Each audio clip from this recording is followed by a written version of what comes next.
All right, we are live. Finally, it took me a little while to figure how all this works. Let's see, we will do that. We will share our screen.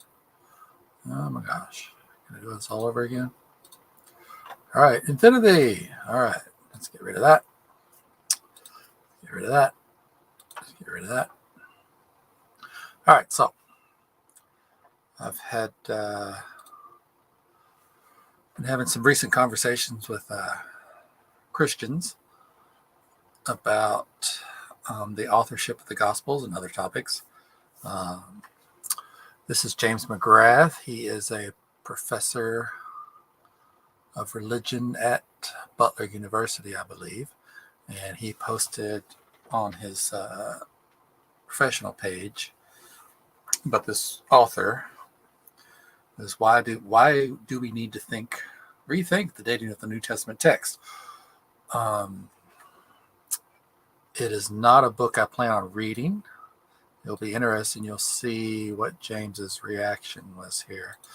So let's see. One issue with dating the Gospels early and even the mainstream consensus of Mark being written around 70 or a little later is within the Christian literature itself, these Gospels aren't cited until mid second century. And you would think if Mark had been in existence for 80 years, people would be quoting this left and right, especially when they think Mark was written in Rome, which was a primary location for Christians. So my first response, these are just arguments and not based on evidence. See, the evidence is when in the Christian writings, these are cited. And they wish to make arguments based on, well, it couldn't have happened this, it couldn't have done this. Well, it has to be written after the destruction of the temple because Mark predicts the temple in this. And then, of course, more fundamentalists will say, well, it could have been written early, and this is actual prophecy by Jesus. And, if it were written later, they would have this in there and this and that. And these are just arguments. It's not based on any actual evidence. And so what I say is the earliest layer of the Christian documents preserved by orthodoxy do not have an awareness of the Gospels. If memory serves, Papias makes mention of Gospels, but one, Eusebius considered him unintelligent, and two, the Gospels to which he refers indicate that he wasn't mentioning the Gospels we have. I also think he doesn't consider them authoritative. The first clear citations of the Gospels are mid-second century. Quite odd if they were early. And of course, I don't know why James asked this. Why does Eusebius carry much weight? And I say he's the only source for Papias, correct? And what I meant was he's the only source for the statement by Papias concerning some writings by some guys named Mark, Matthew, and John. I don't even know if he mentions John. So he wants to go, why this carries so much weight. And I was just saying, Eusebius cites Papias, but he also gives a cautionary that at least his opinion of Papias was that he wasn't very bright. So, on what basis would James say that Papias was smart? How does he judge this? Eusebius is claimed by many Christians to be one of the most important figures, and I don't think anybody said he was unintelligent. So what else does he say? I believe so. This other person jumps in about what about the diatessaron, which is popular in the mid-second century, and I'm like, it is dated from 150 to 170 CE. Even if Mark were written in 125, it would still be enough time to compile.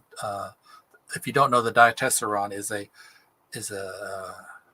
fusion of all the Gospels. It's trying to make them into one story. So, so that's pointless. And then this other guy jumps in and he wants to say, by your reasoning, virtually no text in the ancient world could date. And that's when I point out, well, we are talking about within the Christian community itself.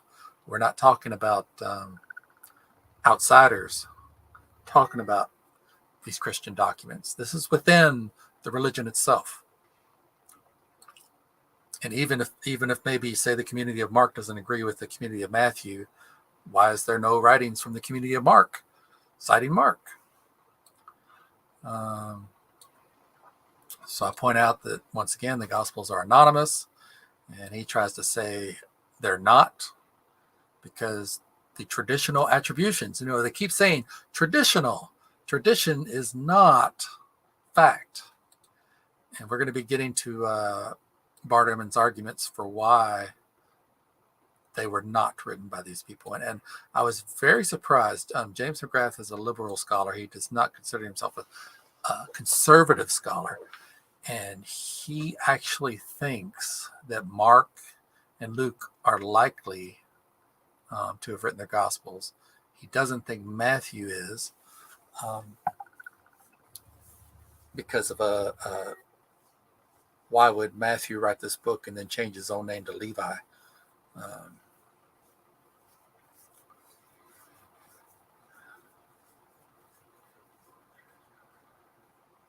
And he thinks, well, since there's no real alternatives, we might as well say they were written by Mark and Luke and possibly John.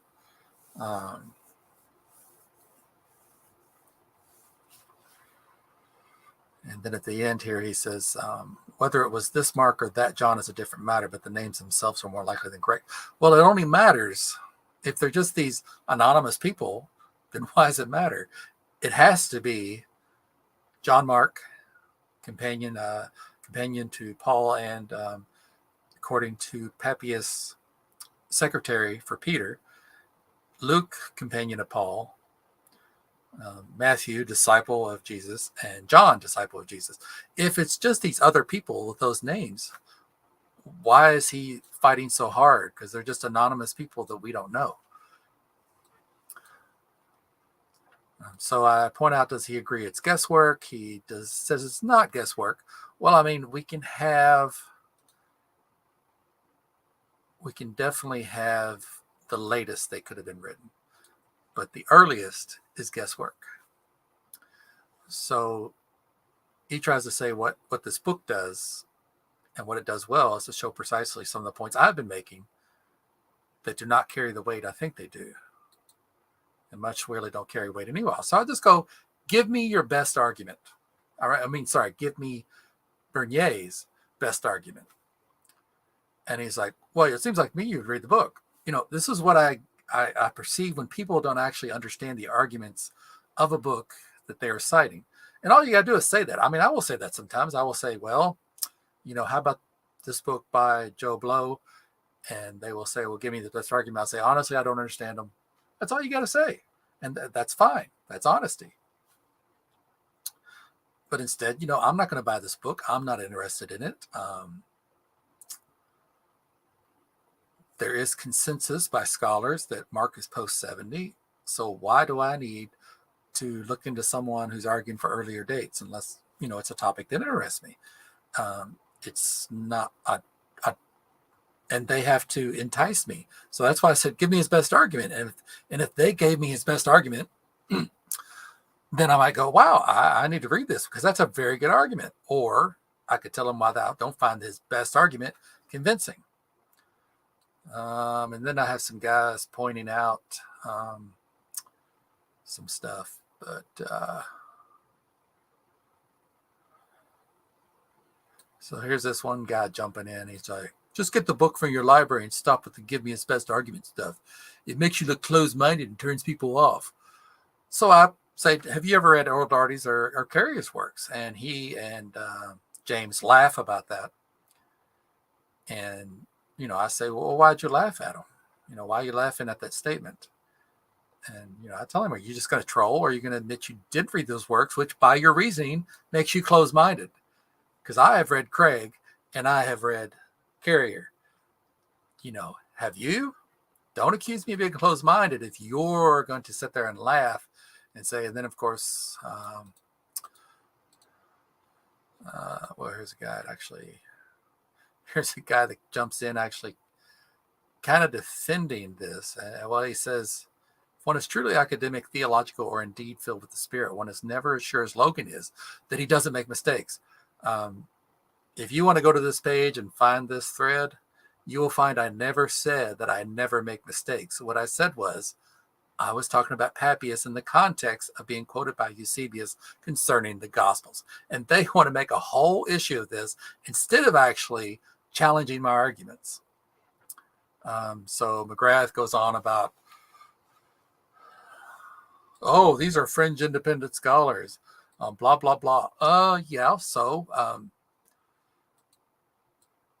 mean, it's the arguments that matter, and they want to just dismiss them because they're thing. I could dismiss James saying the authorship of the Gospels because that's not mainstream. It's not. I mean, he may have more fringe scholars than I have, but his argument for his position on the names attributed to the Gospels being actually those persons from Christian lore and maybe history, he's fringe too. I don't know if there's anything else. These guys irritated me. I blocked one of them. James threw a hissy fit saying, you shouldn't block people. And I don't know. He claims that when I blocked it, it messed up the whole thread. I don't know why, because other people should be able to see my comments and theirs. So let's go to, don't think I have anybody. All righty. So this is one of the big ones, which Gospel of Mark. There we are. So one of the big ones is when people try to defend the authorship of the attributions of the anonymous Gospels. Usually they will bring up Mark and Luke and say, why were these attributed to nobodies really compared to Matthew and John? And they think that thing. But so for one, Barterman points out that although John Mark may be obscure to us, there's no reason to think he was obscure at the time for the first 2 centuries. So he's probably known as one of the key figures. He's in Acts. He's traveling companion of Paul. He's mentioned by Paul and by 2 later forgers claiming to be Paul. And he is affirmed as the son, dear companion of Peter in 1 Peter 5:13. And then, of course, Papias says that he was Peter's personal secretary. Now, to note what, well, I really wish I wouldn't have deleted that. Papias says Mark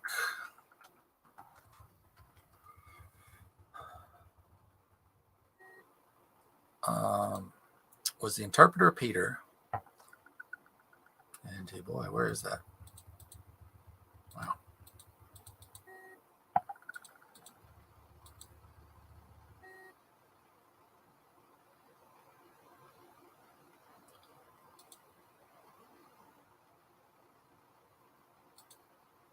Wow, that doesn't. What does Papias say about Mark?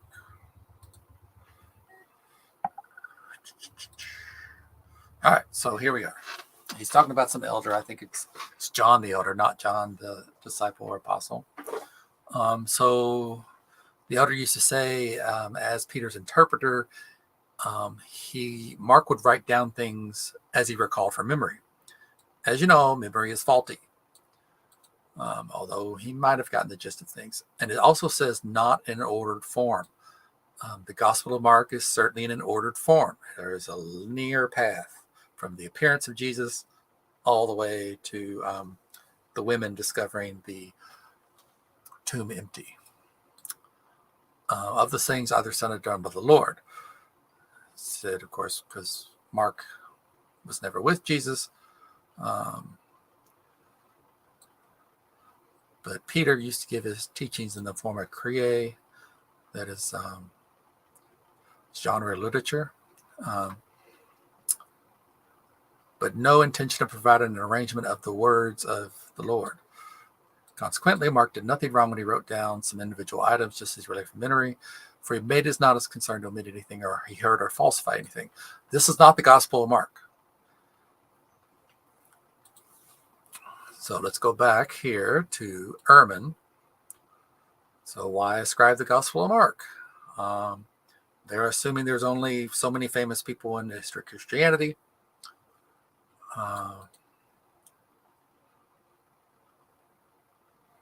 And that we also ascribe books to other figures that seem obscure to us today: Philip, Thomas, Nicodemus, Jude, John the Idler, and so on.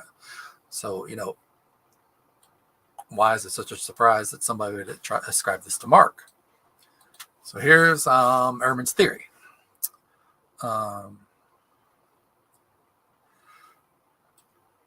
Say this was supposed to be the view of Peter. Why would so why not call it the Gospel of Peter?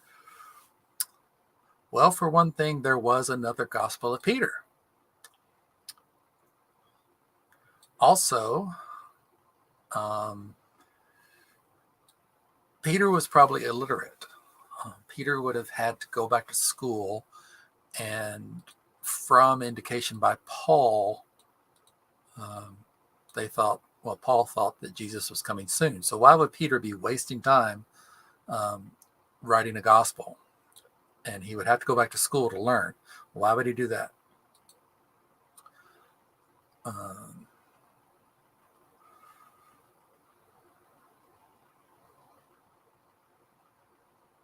And in Acts, that Peter is represented as being unlettered. So he's a peasant fisherman from rural Galilee. He wouldn't be able to write, let alone compose a long narrative in a foreign language, which would be Greek. He would have to learn Greek. And Mark is not a translation.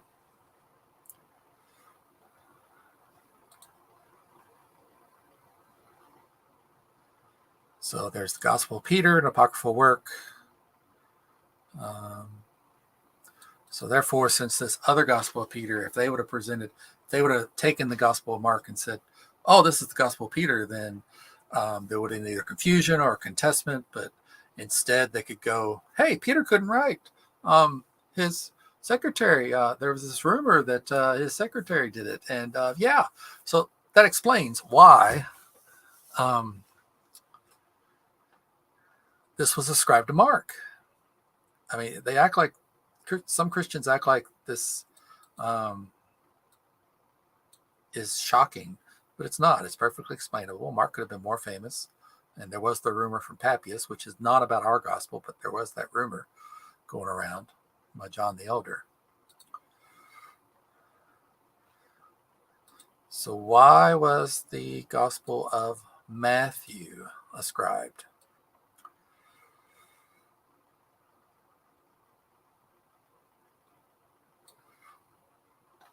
So again, he was a low-level tax collector in rural Palestine. He would probably have been illiterate as everyone else. And of course, why would he know much Greek? 97% of Palestine was probably illiterate. They were for upper crust aristocrats. Learning to write took years and years of training. Affordable not to rural folk.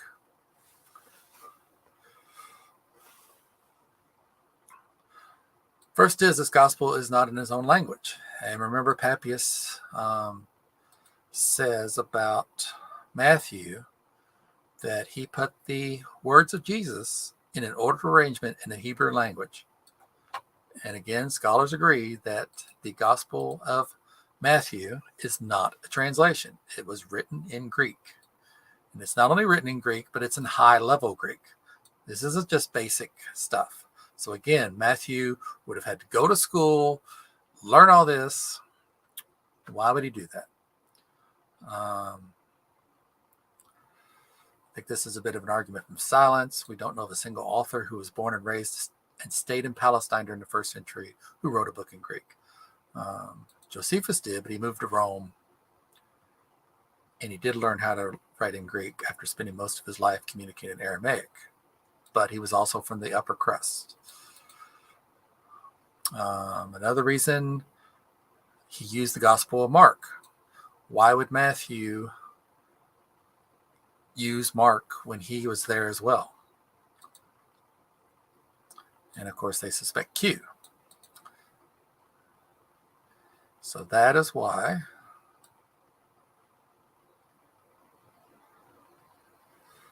they just wanted to attribute it to one of Jesus' followers, and I guess Matthew wasn't taken yet. And again, there was the rumor about Papias.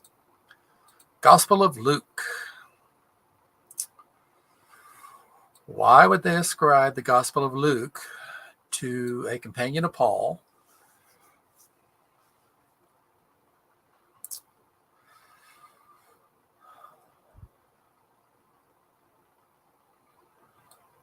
So you can check out Forged and Forgery and Counterforgery about why he argues it's not one of Paul's companions, but the author wanted people to think it was. He won't repeat that here.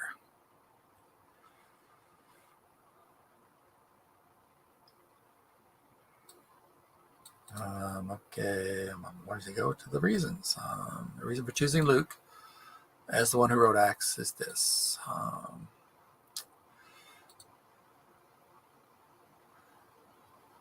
Luke was the one that didn't abandon Paul.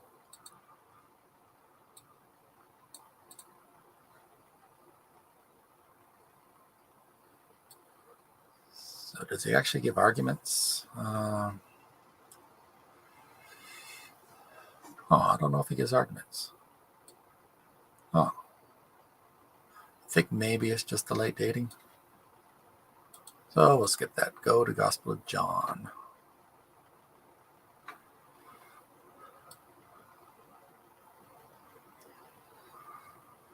So supposedly the Gospel of John was written by the beloved disciple. There's been numerous theories. Some have argued that it's Lazarus, who is considered the beloved disciple. Some have thought it was Mary Magdalene. Could not be named besides she's a woman. Of course, the age-old theory is that it was John, son of Zebedee, disciple of Jesus.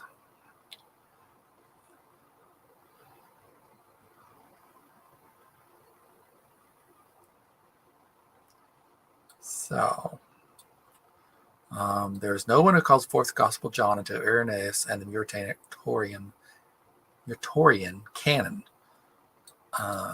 So it's interesting in later legends, two particular proto-Orthodox church fathers of the early to mid-2nd century, Polycarp the bishop of Smyrna and Papias, whom I've already discussed at length, are both said to have been companions of John, son of Zebedee.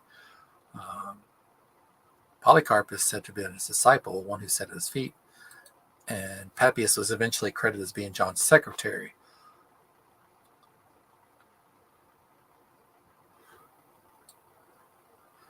He thinks these are just legends meant to buttress the credentials of Polycarp and Papias. It's interesting and worth reflecting that we do not have an actual letter of Polycarp in which he quotes from Matthew, Mark, and Luke. In which he quotes from Matthew, Mark, and Luke, but not from John. And why would that be if John was his teacher and John wrote the fourth gospel?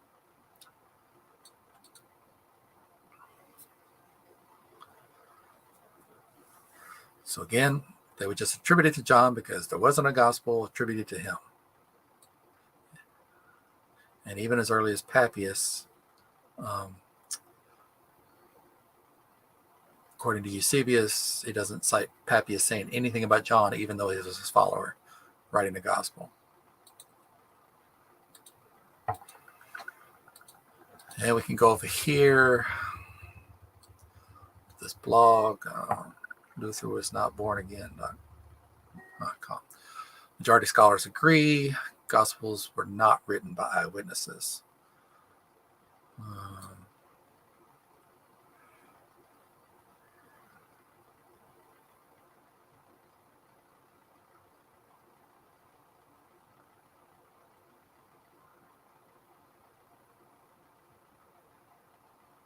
So here's a conservative Christian scholar, Richard Bauckham, just talking about prevalent view is a long period of oral transmission. My own personal opinion is that Mark created the story and everybody went from there. Mark Pearson, adjunct professor of theology and philosophy. Current consensus of the Academy of New Testament Scholars suggests that only those who shut their eyes and ears to the facts can maintain traditional beliefs about Jesus. United States Conference of Catholic Bishops, the Gospel of Matthew. The one now favored by the majority of scholars is the following. It is hardly likely a companion of Jesus will follow so extensive account that came from one. The attribution of the Gospel to the disciple Matthew may have been due to his having been responsible for some of the traditions found in it, but that is not far certain. And these are Christians. Gospel of Mark. The book is anonymous.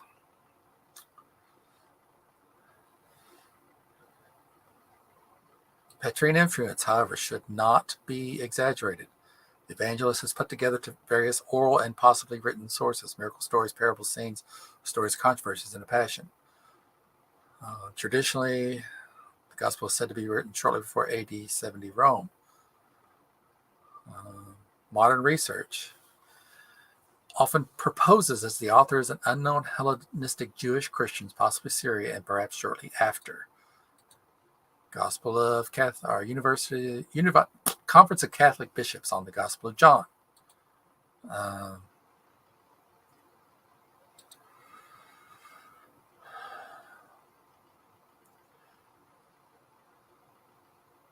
There are some inconsistencies, such as Jesus' two endings discourse.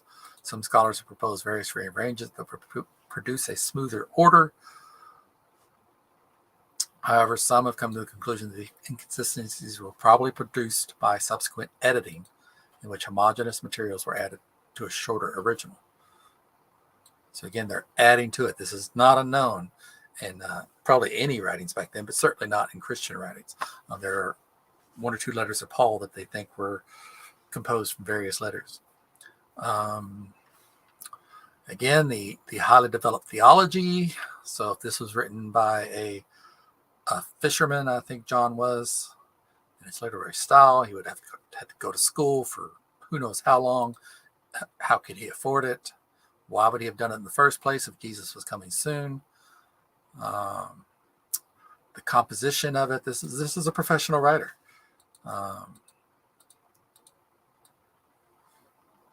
So why would some numbskull named John write these? See if I have any response from anybody. Okay. Oh yeah, quick announcement. The scientists established a link between religious fundamentalism and brain damage. So this is from the peer-reviewed journal Neuropsychologia, which is a peer-reviewed journal on cognitive neuroscience. So they are saying the fundamentalists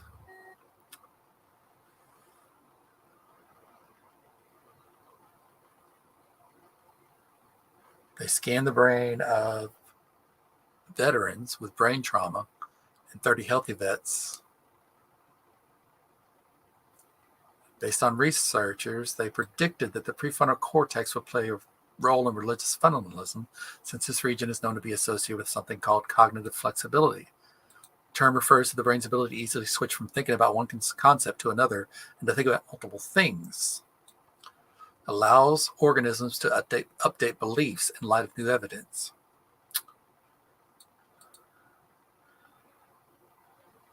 So brain imaging research has shown that a major neural region associated with cognitive flexibility is the prefrontal cortex.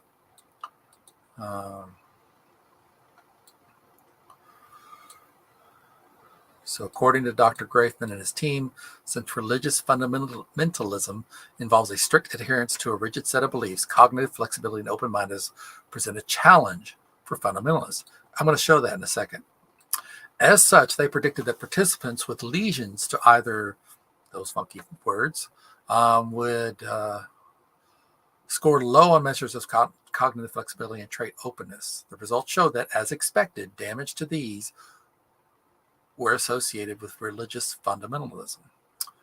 Further tests revealed that this increase in religious fundamentalism was caused by a reduction in cognitive flexibility and openness resulting from the prefrontal cortex impairment. So these findings are important because they suggest that impaired function of the prefrontal cortex, whether from brain trauma, psychological disorder, or drug alcohol addiction, or simply a particular genetic profile, make an individual susceptible to religious fundamentalism. But they emphasize, however, that cognitive flexibility and openness aren't the only things that make brains vulnerable to fundamentalism. In fact, their analyses show that these factors only accounted for a fifth of the variation.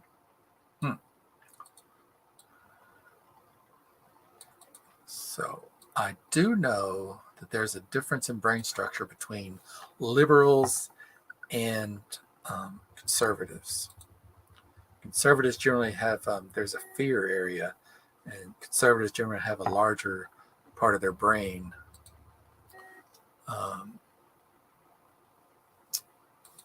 given to that fear area. So let's go. Where did it go? Oh, I must have deleted that. Let's see here. Where is he? Let's see here. Where is Mr. Appleton?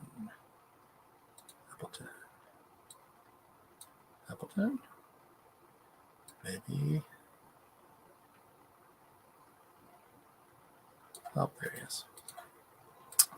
All right, Mr. Appleton. All right, this is a Christian that for some reason friended me. He is obviously a conservative Christian from what I've gleaned. So he has posted this. It says, and it is said that it is the theists who are anti-reason. Quote from Richard Swinburne. To postulate a trillion other universes rather than one God in order to explain the orderliness in our universe seems to hide irrationality. As I will point out in my comments, I say, as I understand it, multiverse theory is the result of the math.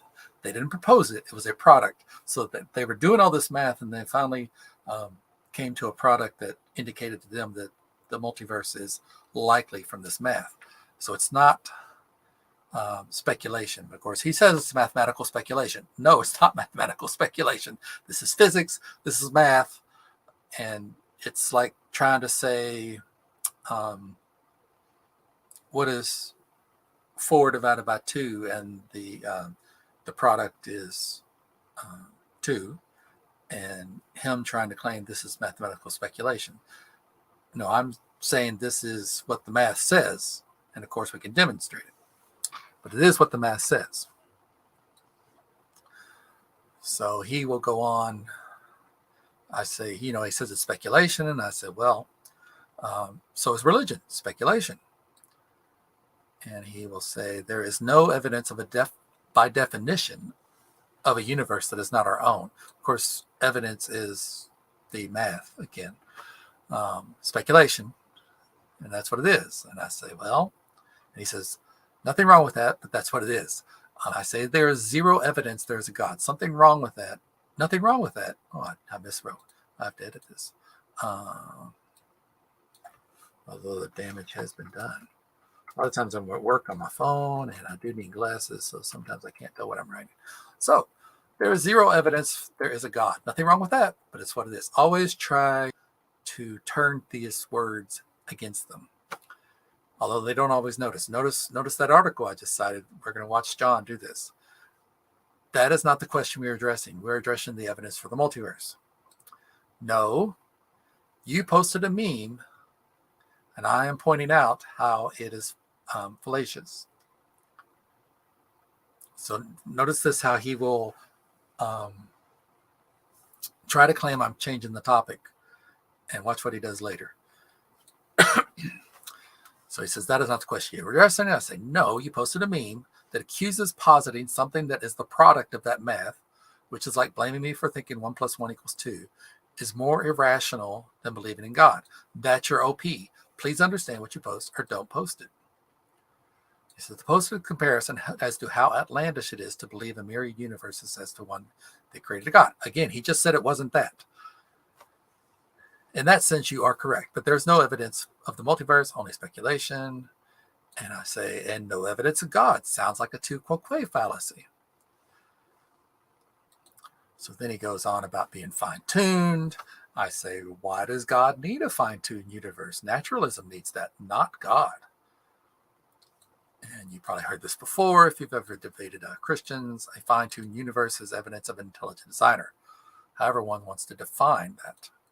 So here's what I often present to theists. And I've never had a single one answer it.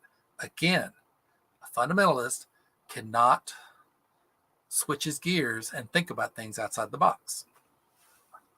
So here's what I propose. How about this? Let's say we had no atmosphere. We were just floating on this planet that somehow, well, we know that this is the planet's floating somewhere, not we're floating above it, that somehow had vegetation and animals. However, we were made of clay, literally clay. You can cut off an arm, make a pot out of it, fire it, and it would be no different than using clay from the earth. In fact, we could take clay from the earth, fashion you a new arm, and once attached, it will work exactly like the arm you cut off. Excuse me. We can speak, but there is no explanation of how. No lungs, no vocal cords. We just speak. There is nor will there ever be an explanation of how we work. We just do. There is no fine-tuning to the universe that explains our existence. In that scenario, what would you say in regards to God? So he wants to say this is me saying it's brute fact.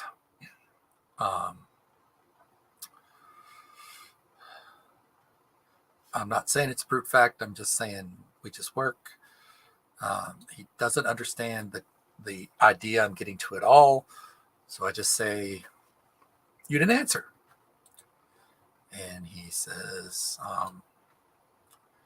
talks about anthropic principle, fine-tuning is descriptive. Why is the Earth hospitable to life and no other planet is? Well, for one thing, we don't know that. It's a freaking big universe. And why would everyone know about any? Well, because they're too far freaking away. So again, you didn't answer. You always got to keep pressing. You can't let them get away with this. And he says, I believe I did. You just didn't like the answer. That's what a lot of them say as well. They're like, I did answer. Okay, if I ask you, what is your favorite color? And they go on about dogs. And then I say you didn't answer. And they go, oh, yeah, I did. You just didn't like the answer. So what you got to tell them is a response is not an answer. An answer directly is a statement that directly relates to the question posed. So he goes, you are proposing a hypothetical that does not correspond to what is. I don't really have a response to that hypothetical. I prefer to focus on what is the case. Note again, fundamentalists cannot switch their gears to think about these things. They cannot. They cannot entertain any idea that contradicts them. Of course, the answer is from any honest theist that they would sit there and if there was no fine-tuning, but we just somehow worked, well, God did it. And that destroys the fine-tuning argument. Once they answer that, which a lot of them won't, that destroys them because if there was just no explanation, we were just clay, just somehow we worked, clay and the earth didn't do that, we don't know, cut things off, there was no explanation to why.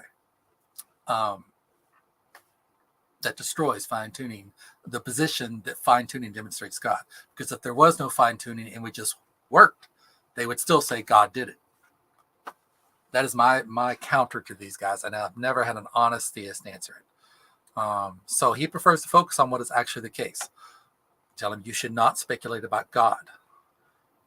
He says God revealed himself to us in history. There is no speculation involved. Anyone can read history of the scriptures. And I pointed out to him, I have been studying this for over 30 years. As much history as there is in the Quran, there's as much history there as in the Quran. But at least we know who wrote the Quran.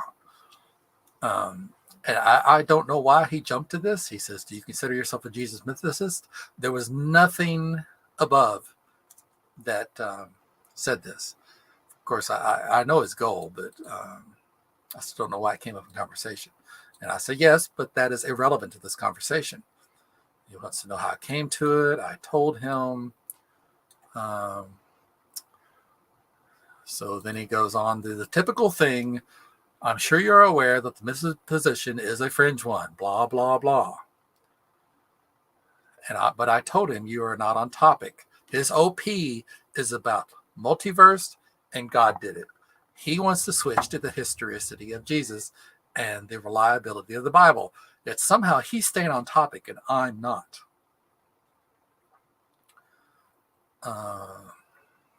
So he sent this little meme, which I've seen this crap before.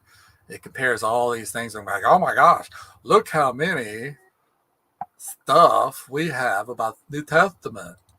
Well, a billion copies of documents that are false is still false documents. Because they're just claims written by people. All right, so then he wants to give me this stuff, and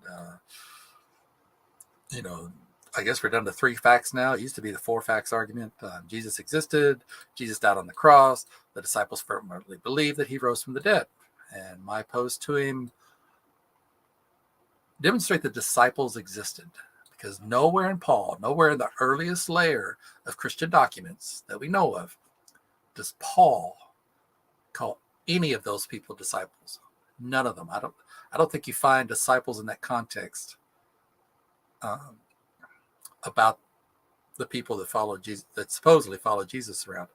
They are all called apostles, just like him. When he has defended himself, he says, "Am I not an apostle?" He doesn't say, "Oh, well, yeah, these guys walk with Jesus around, but so they know about his life, but so I can understand why you don't take my word for things, but hey." And maybe Jesus did give Peter the keys of the heaven and says, whatever he binds on earth shall be bound in heaven. But as I hope you can see, is this demonstrates that article that fundamentalists, which this guy is certainly one, just cannot comprehend things sometimes if it's going to challenge their faith. So 7 questions for atheists. All right, let's see what we have here. Someone wants to understand christianpost.com. Michael Brown, op-ed contributor. All right, Michael. Probably won't ever see this, but here you go. Would you say that you are or were an atheist based primarily on intellectual study or based on experience, or did you never believe in God at all? Well, I was raised Christian. I fervently believed in a God. So it was both partly emotional and partly studies. When I took philosophy of religion and really started studying other religions and talking with people and watching documentaries about people, and I came to think these people, they aren't bad people. And I remember getting down on my knees and praying to God, saying, I am having doubts. Let me know if I'm justified. And I felt this feeling and I felt justified. At the time, I thought it was God reassuring me that, yes, there is truth in other religions. And that set me on the path about studying. And part of my studies, I was trying to counteract exclusivism in religion. So part of that led me to an atheist website called the Secular Web, or infidels.org, the Secular Web. And that started giving me arguments against Christians, and it started just broadening my things. And I was reading a lot, and I eventually just said, wow, I don't believe this anymore. I was agnostic for maybe a month, or called myself agnostic, and then I was just an atheist. So yes, I did believe, and I'm not going to answer these other questions. Would you say that even as an atheist, you still have a sense of purpose and destiny in your life, a feeling that you were put here for a reason and you have a mission to accomplish. No. Well, I do have a sense of purpose, but I don't have a destiny. My purpose is my wife, my daughter, my dogs, my cats. I mean, those give me purpose. I care about them, and it gives me something to do. So no mission to accomplish other than taking care of my family and my pets. Or is it primarily people of faith who feel like this, since we are simply the products of an unguided random evolutionary process? Evolution isn't random. It is unguided, but it's not random. And so this is a fallacious question. But yes, I can't speak for other non-believers, but I do think that the majority of religions, if not all of them, claim a sense of purpose and destiny. Would you say that you are 100% sure that there's no such being as a God? Well, being an atheist, I think the term God is pretty meaningless. So I'm going to take this on the assumption that he probably means the Christian God. I won't say 100%, but I will say I am maximally confident that there is no being such as the Christian God. Okay, so he says by God, I mean an eternal, all-powerful, all-knowing being. So not omnibenevolent, just all-powerful, all-knowing. Again, not 100%. I'm skeptical of those claims. Why does God have to be all-powerful? I mean, why can't he just be more powerful than anything else? And more knowing than anything else. Why do they have to have those categories? Or would you say that for all practical purposes, you have concluded that this God does not exist, although it is impossible to prove such a negative absolute certainty? Okay, well, I've already answered that. Do you believe that science can provide answers for many of the remaining mysteries of the universe, including how the universe began? It could potentially provide that. Yeah. The origin of life, yes. And DNA coding, yes. It could provide those answers. I won't say it will. I won't say it will definitely happen. But yeah, it's possible. Is it probable? I would say the universe began as probably of scientists figuring that out. It's probably a lower probability. I think the origin of life, I think that will probably be settled, not in my lifetime, but I would say before the end of this century. DNA coding, I don't know exactly what he means by that. I kind of think they've already addressed that, but I can't be positive. Have you had any experiences in life that caused you to question your atheism? No, not since I became an atheist. Has something happened to you that seemed genuinely supernatural or otherworldly? No. Or have you been confronted with some information that shook your atheistic foundation, such as a scientific argument for intelligent design? No. So didn't have to deal with those. Are you completely materialistic in your mindset? Meaning human beings are entirely physical, human consciousness is an illusion, and there is no spiritual realm of any kind. Or are you superstitious, reading horoscopes, New Age? No. None of that other stuff either. Am I completely materialistic in my mindset, meaning human beings are entirely physical, human consciousness? I don't know why they want to see. He asked these leading questions. Human consciousness is an illusion. No, why would it be an illusion? It's just part of our brain function. And I would say I'm maximally confident there is no spiritual realm at all. If you were convinced that God truly existed, meaning the God of the Bible, okay, at least get more specific, who is perfect in every way, how do I judge what is perfect? What standard do I have to judge perfect? If perfect is whatever God is, then I can't judge God as being perfect. I can only judge other things. I mean, how the God of the Bible, from my perception, is not perfect. He makes mistakes. He doesn't know things. Um, he tells all sorts of ridiculous things. Jesus, if he is God, did not talk about germs and washing hands. That would have saved lots and lots of lives, and it might have even helped during the Black Plague. So I don't think he's perfect. So I don't know why he says that. Full of justice and mercy. Again, those are conflicting. Because if he's full of justice, then he can't be full of mercy, because mercy is the opposite of justice. Justice says you've broke the law and this is what you need to do. This is your punishment. Mercy says you've broke the law, but I'm not going to do anything against you. Our Creator and our Redeemer, would that be good news or bad news? That would be bad news. For one thing, Jesus himself, the Bible would be authoritative in this situation, says that few will go to heaven. So that means the bulk of people are going to hell because this God says so. Noah would not follow him and honor him because I don't think he's worth following or honoring. That would be the difference between me and other Christians or Christians.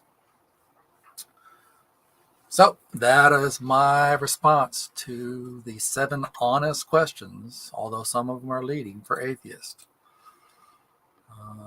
Do I have anything else? No. Okay. So we covered why the Gospel of John. We covered nobody there. I think I will save this for next time. This is a guy named Dave Allen, who I'm not sure. If he is a Christian, I don't think he's fundamentalist, but I do kind of think he's an atheist. But he argues against mythicism, and he sent me this thing. So that is it. Thank you so much for joining me. I guess I don't have anybody. I don't even know if I have anybody watching, but that's fine. This is just something I'm playing around with for a while.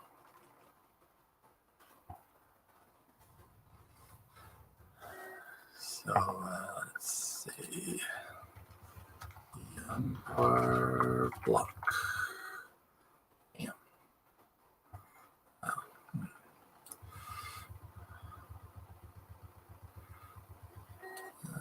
Let's see here. How do I find it? So I have to find my own.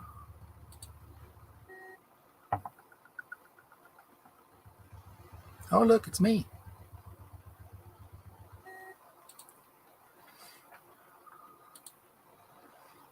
All right, there we are. So nobody watching me, but it takes a while to grow. How long have we gone? Let's see here. Almost an hour. Not too bad. So anyway, I hope you enjoyed me rambling.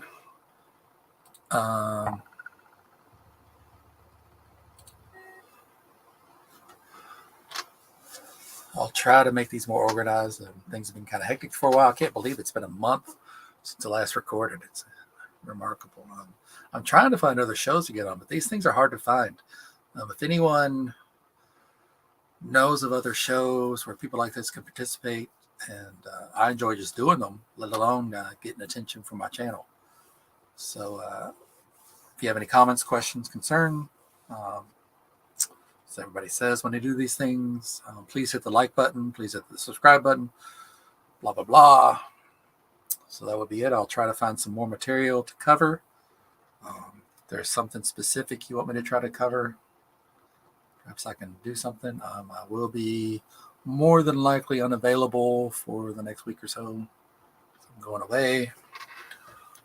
But, thank you so much if you watched.